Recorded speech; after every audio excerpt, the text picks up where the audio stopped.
She called the cops over my car, big mistake. It was supposed to be a quiet Sunday afternoon.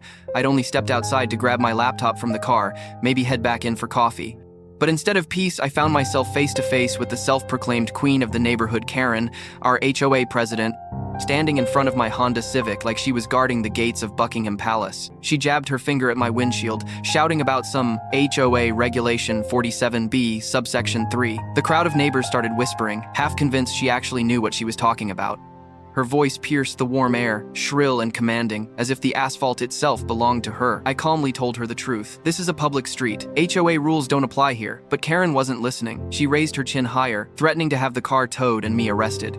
Theatrics at their finest. When she whipped out her phone and dialed 911, the crowd gasped. She truly thought the cops would side with her fantasy rules. What she didn't know was that intimidation doesn't work on everyone, especially not on someone who spent years working in federal service, learning exactly how authority actually works. The sirens came fast. Karen smiled, convinced she had won. She began rehearsing her victim speech, claiming I was breaking HOA rules. I simply waited, calm and collected. When the officer arrived, Karen wasted no time. She painted me as some kind of criminal invader. That's when I pulled out my federal badge. The light caught the words, Federal Interior Chief. Karen's face drained of color. Her triumphant smirk melted into nervous denial. But she tried one last desperate line. I don't care who you are. This is private property, and I have jurisdiction here. The officer's expression told the real story.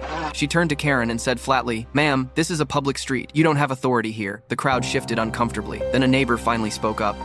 Officer, this isn't the first time Karen's pulled this. She's been inventing rules and bullying people for years. The whispers spread. What started as a parking spat quickly unraveled into something darker. Financial irregularities, fake rules, intimidation. Suddenly, Karen wasn't the enforcer.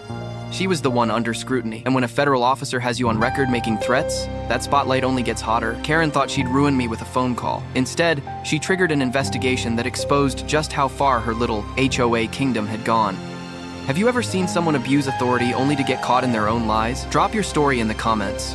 And if you want more jaw-dropping HOA drama like this, hit subscribe because these suburban battles only get wilder, and share where you're watching from.